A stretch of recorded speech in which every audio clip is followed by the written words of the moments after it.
नमस्कार, बहुत बहुत स्वागत आप सभी का आर्ट की फाइट में। मैं रविंद्र सिंह आपके साथ और आज आर्ट की फाइट का मुद्दा है कानून व्यवस्था बहाना सियासी निशाना। कानून व्यवस्था विपक्ष का सरकार के खिलाफ कांग्रेस का बड़ा मुद्दा रहता है, या कहें कि अभी फिलहाल विपक्ष में कांग्रेस है तो कांग्रेस का एक बड़ा हथियार है। चाहे सरकार किसी की भी हो, इस बार भी ऐसा होता दिखाई दे रहा है। कांग्रेस ने भजनलाल सरकार को कानून व्यवस्था को लेकर घेरा है। पीसीसी चीफ गोविंद डोटासरा ने कहा कि राजस्थान में कानून व्यवस्था नाम की कोई चीज नजर नहीं आ रही, प्रदेश अपराधों का गढ़ बन गया है। डोटासरा ने कहा कि जो चुनाव से पहले नहीं सहेगा राजस्थान का नारा दे रहे थे, वो अब कहां जाकर छिप गए। डोटासरा ने कानून व्यवस्था को लेकर बीजेपी सरकार पर तीखे प्रहार किए। वहीं बीजेपी ने पलटवार करते हुए कहा कि कांग्रेस सरकार के वक्त संगठित अपराध फैला हुआ था, पिछली सरकार के वक्त अपराधियों को जमा करके रखा हुआ था, उनको उखाड़ने का काम मौजूदा भजनलाल सरकार कर रही है। थोड़े दिनों बाद इसका भरपूर असर देखने को मिलेगा। चर्चा आज इसी पर करेंगे। पहले एक छोटी सी रिपोर्ट आपको दें।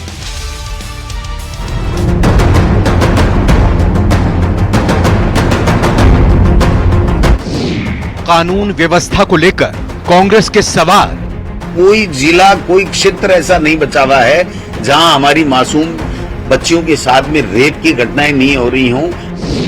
कांग्रेस का आरोप कानून व्यवस्था विफल। सरकार की पूरी विफलता है, पूरी तरीके से सरकार फेल है। कानून व्यवस्था नाम की कोई चीज नहीं है।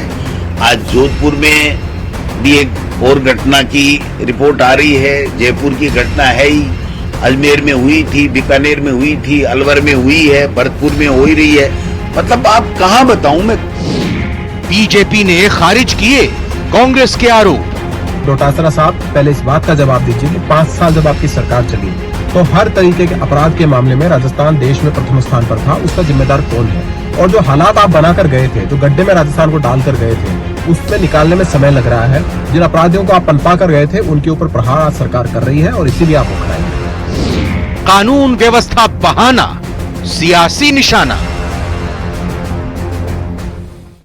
शुरुआत चर्चा की करते हैं। शैलेंद्र गुर्जर जी बीजेपी से हमारे साथ जुड़ चुके हैं। स्वागत है आपका शैलेंद्र जी। हमारे साथ के शर्मा साहब पूर्व पुलिस अधिकारी हैं। के शर्मा जी, आपका बहुत बहुत स्वागत है। एसपी मित्तल साहब वरिष्ठ पत्रकार के तौर पर हमारे साथ जुड़ चुके हैं। मित्तल सर, बहुत बहुत स्वागत, नमस्कार। शैलेंद्र गुर्जर जी, नहीं सहेगा राजस्थान और रेपिस्तान तक की बात जब कांग्रेस सरकार थी, बीजेपी करती थी, सड़कों पर उतरती थी, विरोध प्रदर्शन करती थी। अब आप ही की सरकार के खिलाफ कांग्रेस का यह कहना कि हर लिहाज से कानून व्यवस्था नाम की कोई चीज तो राजस्थान में नहीं रह गई है, पूरी तरह से प्रदेश अपराधों का गढ़ बन गया है। यह मौका क्यों मिला कांग्रेस को कहने का? ये उनका गोविंद सिंह डोटासरा जी का ये राजनीतिक बयान है। अगर वो 7 महीनों के आंकड़ों की तरफ अगर नजर उठा के देख लेते जब से भारतीय जनता पार्टी की माननीय भजनलाल सरकार आई है, तो मैं आपको बताता हूं कि जुलाई 2024 तक, जो जून 2024 से जुलाई 2024 तक के जो आंकड़े हैं वो पूरे राजस्थान पुलिस की वेबसाइट पर हैं, जो बताते हैं कि जुलाई 2023 से जुलाई 2024 में आईपीसी केसेस में 17.34%, लोकल और स्पेशल एक्ट केसेस में 33.83%, ओवरऑल 20.5% की कमी आई है। देखिए, भारतीय जनता पार्टी निश्चित तौर पर जो कानून व्यवस्था चौपट हो चुकी थी कांग्रेस पार्टी की गहलोत सरकार के समय में, उसको दुरुस्त करने का काम कर रही थी। जैसे ही माननीय भजनलाल सरकार बनती है, हमने बनते ही पेपर लीक माफियाओं के खिलाफ कार्रवाई करी, एसआईटी का गठन किया, 50 से अधिक प्रकरण दर्ज किए, 125 से अधिक अपराधियों को जो फरार कर दिए गए थे उनको जेल की सलाखों के पीछे डाला। हमने संगठित अपराध पर प्रभावी नियंत्रण और अपराधियों के प्रति सख्त कार्रवाई की। आपको पता होगा, एंटी गैंगस्टर टास्क फोर्स बनाया गया, जिसने 2 महीने सघन अभियान चलाकर राजस्थान में 15,000 अपराधियों को पकड़ने का काम किया, जिसमें 9 गोविंद डोटासरा ये फिर क्यों कह रहे हैं कि रोज हत्याएं, डकैती, रेप की वारदातें हो रही हैं? एक हफ्ते पहले भी उन्होंने ये बयान दिया था, कहा था कि पिछले 6 महीने में 20,000 से ज्यादा आपराधिक वारदातें हो चुकी हैं, महिलाएं निशाने पर हैं, दलित इस पे निशाने पर हैं। बिल्कुल रविंदर जी, घटनाएं हुई हैं और वो वाकई दुर्भाग्यपूर्ण है। जो पुलिस का इकबाल पिछली गहलोत सरकार की कांग्रेस पार्टी ने खत्म कर दिया था, उसको वापस बहाल करने का काम माननीय भजनलाल सरकार ने किया है। चाहे हमने अवैध बजरी खनन माफियाओं के खिलाफ कार्रवाई की हो, अवैध शराब माफियाओं के खिलाफ कार्रवाई की हो, चाहे मादक पदार्थों की तस्करियों के खिलाफ कार्रवाई की हो। मेरे पास सारे आंकड़े हैं, अगर आप मुझे 2 मिनट देंगे तो मैं सारे आपको आंकड़े बताऊंगा कि अवैध बजरी में हमने 650 प्रकरण दर्ज किए, 450 से अधिक व्यक्तियों को गिरफ्तार किया, 46,000 टन अवैध बजरी जब्त की। हमने शराब माफियाओं के खिलाफ कार्रवाई करते हुए 3200 प्रकरण दर्ज किए, 3000 से अधिक अपराधियों को गिरफ्तार किया, 2.5 लाख शराब हमने जब्त करके खत्म करने का काम किया। ऐसे ही आर्म्स एक्ट में हमने 250 प्रकरण दर्ज किए, 450 व्यक्तियों को अरेस्ट किया, 450 आग्नेय शस्त्रों को हमने जब्त करने का काम किया। इसी तरह हमने महिलाओं के लिए 174 महिला थानों में महिला डेस्क स्थापित करने का काम किया। आपको मालूम है साइबर क्राइम में 40% तक की गिरावट आ गई है। जो मेवात क्षेत्र था उसमें हमने सघन अभियान चलाकर साइबर क्राइम करने वालों के हौसले पस्त कर दिए, उनको राजस्थान से भागने पर मजबूर कर दिया। तो अगर आप ओवरऑल ग्राफ देखेंगे कानून व्यवस्था का, तो माननीय भजनलाल सरकार कांग्रेस ने के साथी भी जुड़ेंगे तो उनसे सवाल पूछेंगे कि भाई अगर इतने अच्छे आंकड़े यहां पर दिए जा रहे हैं शैलेंद्र जी की तरफ से, बीजेपी की तरफ से, तो ये उनको नजर क्यों नहीं आ रहे हैं? एसपी मित्तल साहब, मेरा सवाल यह है कि वास्तव में सवाल पुलिस का, सरकार का, कानून व्यवस्था के मजबूती के इकबाल का है। क्या पिछले 7 या यूं कह के 8-9 महीने में जब से सरकार बदली है, इकबाल बुलंद हुआ है पुलिस का?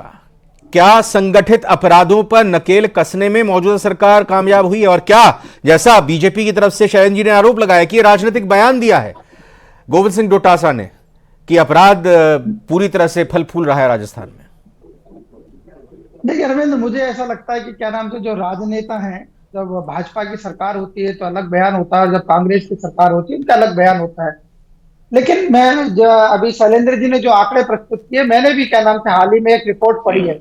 उस रिपोर्ट में जो ताजा आंकड़े अभी सामने आए हैं उसमें यही बताया गया कि 2023 में जब राजस्थान में कांग्रेस का शासन था तो 4,272 मामले प्रति माह दर्ज किए जाते थे महिला अत्याचारों से संबंधित। और अब क्या नाम से जब भारतीय जनता पार्टी का शासन है और पिछले भी क्या नाम से 6 माह के 8 माह के अंदर जो आंकड़ा सामने आया है वो 3,461 क्या नाम से मामलों का सामने आया। तो इससे ये बात तो सही है कि जो कहा गया कि महिला अत्याचारों या कानून व्यवस्था हो, उसमें मुझे लगता है कि जो समान स्थिति जो पहले कांग्रेस के शासन में थी वैसी की वैसी स्थिति मुझे अभी भी नजर आती है। आप देखो, जब विधानसभा का चुनाव हुआ था तब क्या नाम से भारतीय जनता पार्टी ने प्रदेश की कानून व्यवस्था को बड़ा मुद्दा उठाया था।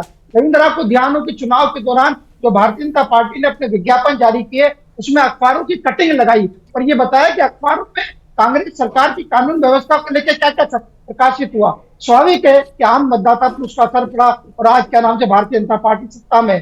तो ये अपेक्षा की गई थी कि जो कानून व्यवस्था कांग्रेस के शासन में बिगड़ी हुई है उसको क्या नाम से सुधार होगा। लेकिन अब जो भारतीय जनता पार्टी के वो नेता कहते हैं कि कांग्रेस के शासन में बहुत बुरी दशा थी, हमको अब सुधारने में थोड़ा समय लग रहा है, इसलिए क्या नाम से ये आंकड़े आ रहे हैं। लेकिन मेरा यह एक कहना है कि देखिए, भारतीय जनता पार्टी के शासन में और कांग्रेस के शासन में एक समानता है कि जो गृह विभाग है वो मुख्यमंत्री जी के पास है। अशोक गहलोत साहब के पास भी गृह विभाग क्या नाम से था और अभी भजनलाल शर्मा साहब के पास भी क्या नाम से गृह विभाग है।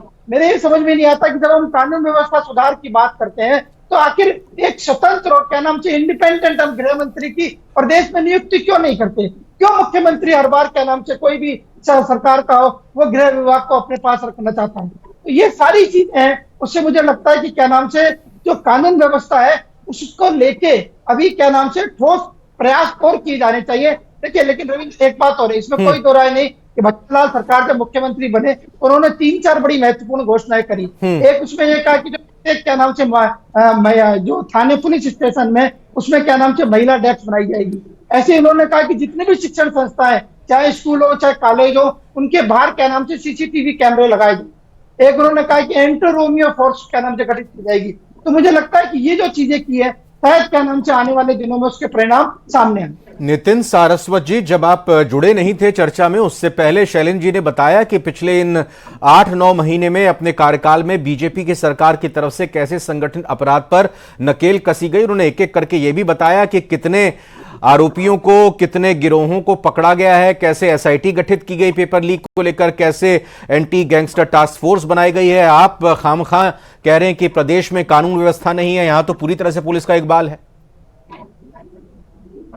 देखिए रविंद्र जी, आज बहुत ही मैं दुखी होकर कह रहा हूं कि जो कहा करते थे कि नहीं सहेगा राजस्थान, आज ऐसी स्थिति राजस्थान में ला दी है कि कानून और व्यवस्था तो आप छोड़ दीजिए, आज 3 साल की बच्ची और 69 साल की बुजुर्ग महिला भी इस प्रदेश के अंदर सेफ नहीं है। आप कोई भी जिला उठा लीजिए, आप चाहे राजधानी ले लीजिए, आप चाहे अभी जोधपुर में जो हुआ आप वो ले लीजिए, बीकानेर ले लीजिए, पाली, बाड़मेर, भीलवाड़ा, कहीं भी ले लीजिए, इस तरीके की जो कानून व्यवस्था चिंताजनक है। आप देखिए अपराध की घटनाएं, महिला अपराध की घटनाएं, गैंगस्टर की घटनाएं, लूट की घटनाएं, फिरौती की घटनाएं। कांग्रेस शासनकाल में कौन सा ऐसा जिला था, जरा बताइएगा साहब, जहां पर जीरो क्राइम था? देखिए कांग्रेस शासनकाल में पहली बात तो यह है कि आप किस बात को कह के इस सरकार में आए थे। बिल्कुल। और अभी केवल 6 महीने के अंदर 2758 केस रेप के, अडल्ट के लॉन्च हो चुके हैं केवल 6 महीने के अंदर। और आपने देखा 51.79% क्राइम अगेंस्ट वुमेन पेंडेंसी है इस समय राजस्थान में, गैंग रेप 7%, पॉक्सो एक्ट 8.56%, और ये सब डाटा कल या परसों के अखबार में। लेकिन पहले अगर कोई क्राइम होता था तो आप देखिए तुरंत मुख्यमंत्री एक्शन लेते थे, मुख्यमंत्री का जवाब आता था। अब तो मुख्यमंत्री पर्ची का इंतजार करते हैं। पूरे राजस्थान के इतिहास में पहली बार ऐसा हुआ है कि पूरा सत्र निकल गया और जो मुख्यमंत्री, गृह मंत्री है, कानून व्यवस्था को लेकर एक सवाल नहीं लिया गया। क्यों? क्योंकि मुख्यमंत्री और कानून मंत्री एक ही है, उन्हीं के पास डिपार्टमेंट है। आज तक एसपी मित्तल जी आपको ये बताना भूल गए। इसका जवाब शैलेंद्र जी दीजिएगा कि पहले जब क्राइम होता था तो मुख्यमंत्री आकर जवाब देते थे, और इस बार राजस्थान की विधानसभा में गृह विभाग पर चर्चा तक नहीं हुई, मुख्यमंत्री कुछ बयान नहीं देते, कुछ सफाई नहीं देते, कुछ बताते नहीं है, ये आरोप लग रहे हैं। रविंद्र जी देखिए, हम एक्शन में बिलीव करते हैं। आपने देखा होगा किस तरह से सघन अभियान चलाकर हमने अपराधियों को पकड़ने का काम किया, उनको कमर तोड़ने का काम किया। जो 5 साल यहां किस तरह से तांडव हुआ था, अपराधियों का शरण स्थल बन चुका था, गैंग वॉर होते थे, आए दिन शूटआउट्स होते थे, सड़कों पर आम नागरिक मारा जाता था, उस पर हम लगाम लगाने की कोशिश कर रहे हैं। जो पुलिस अलवर में क्या हुआ था, ये ज्वेलर की दुकान के अंदर और बाहर क्या हुआ है, ये अभी 4 दिन पहले की घटना जो है,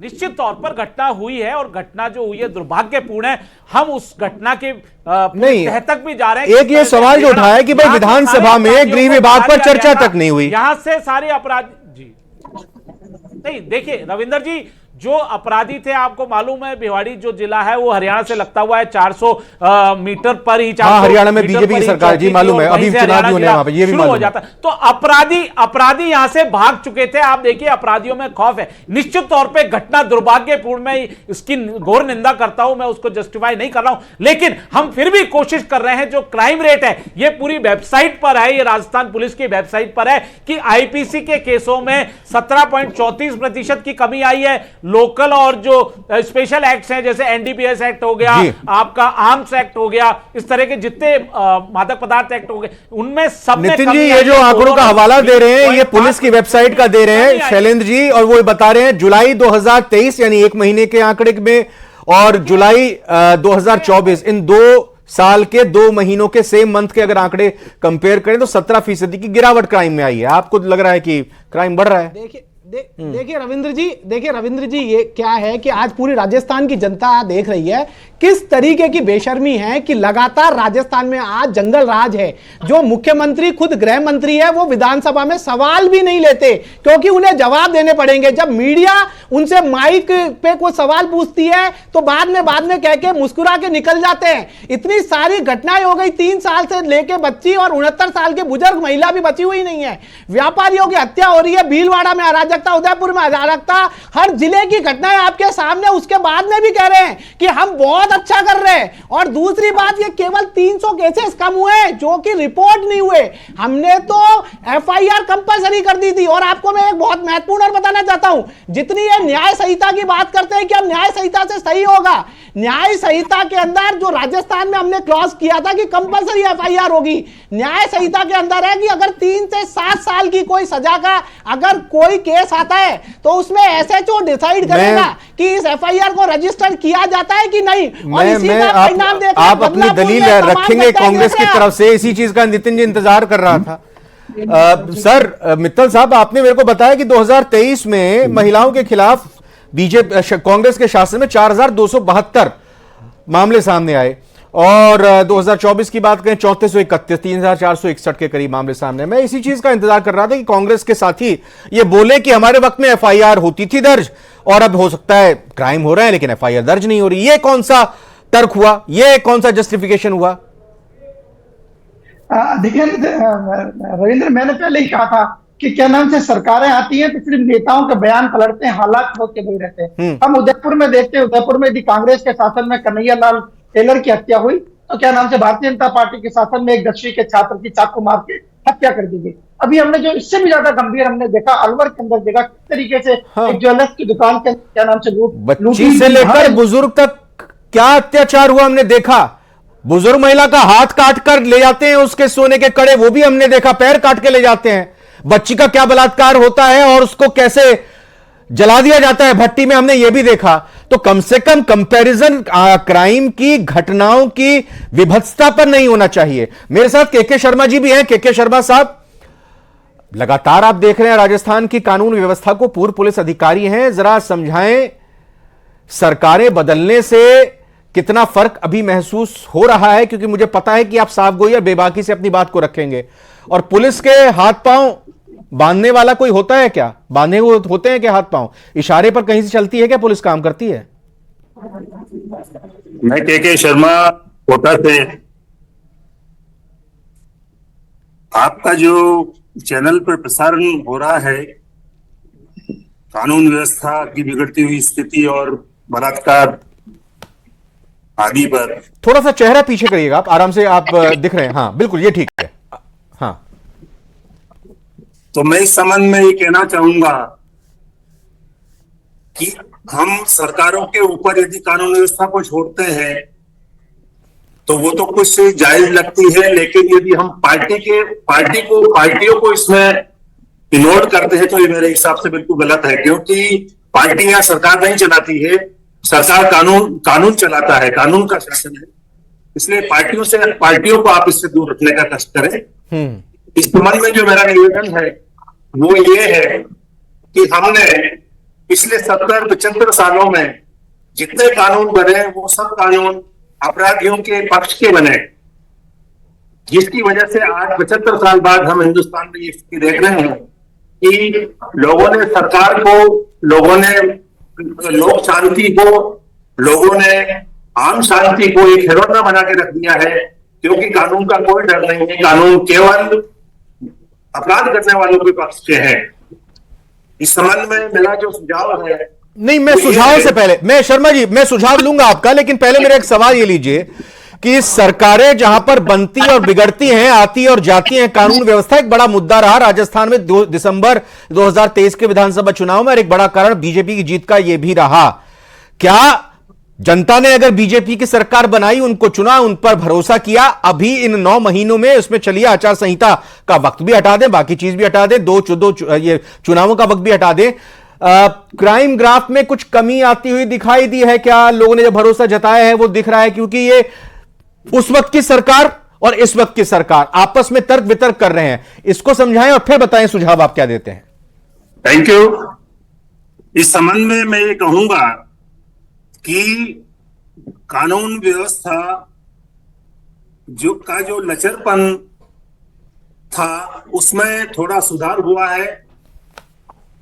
आज आम शांति, लोक शांति के विरुद्ध कोई भी अपराध करने से पहले आदमी थोड़ा सोचता है जी कि इसके परिणाम गंभीर होते हैं। हाँ, इसलिए मैं कहूंगा कि कंपैरेटिवली इसमें थोड़ा सुधार की आशा नजर आती है। हाँ,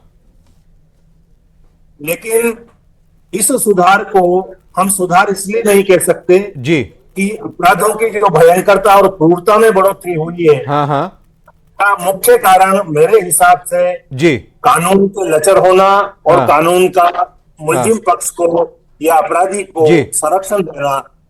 समाज के द्वारा जो न्यूज चैनल्स हैं, जो अखबार है, इनका भी इन अपराधों को बढ़ा चढ़ाकर पेश करना और जनता में उसका एक खौफ पैदा करना, ये एक तरीका है जिसकी वजह से इनमें जो शर्मा जी ने बड़ी अच्छी और वाजिब बात यहां पर रखी, लेकिन शैलेंद्र जी ये भी बताइए, आपने तमाम चीजें बताई कि आंकड़े में गिरावट आ रही है, कंपेयर भी आपने किया पिछली सरकारों से, आपने ये भी बताया कि कैसे एसआईटी और नई नई कमिटीज और टास्क फोर्स बनाई गई हैं। पिछले 9 महीनों में कोई ऐसा इश्तिहार आया है या कोई ऐसी घोषणा हुई है जिसमें कांस्टेबल से लेकर एसआई तक की भर्ती की घोषणा की गई हो?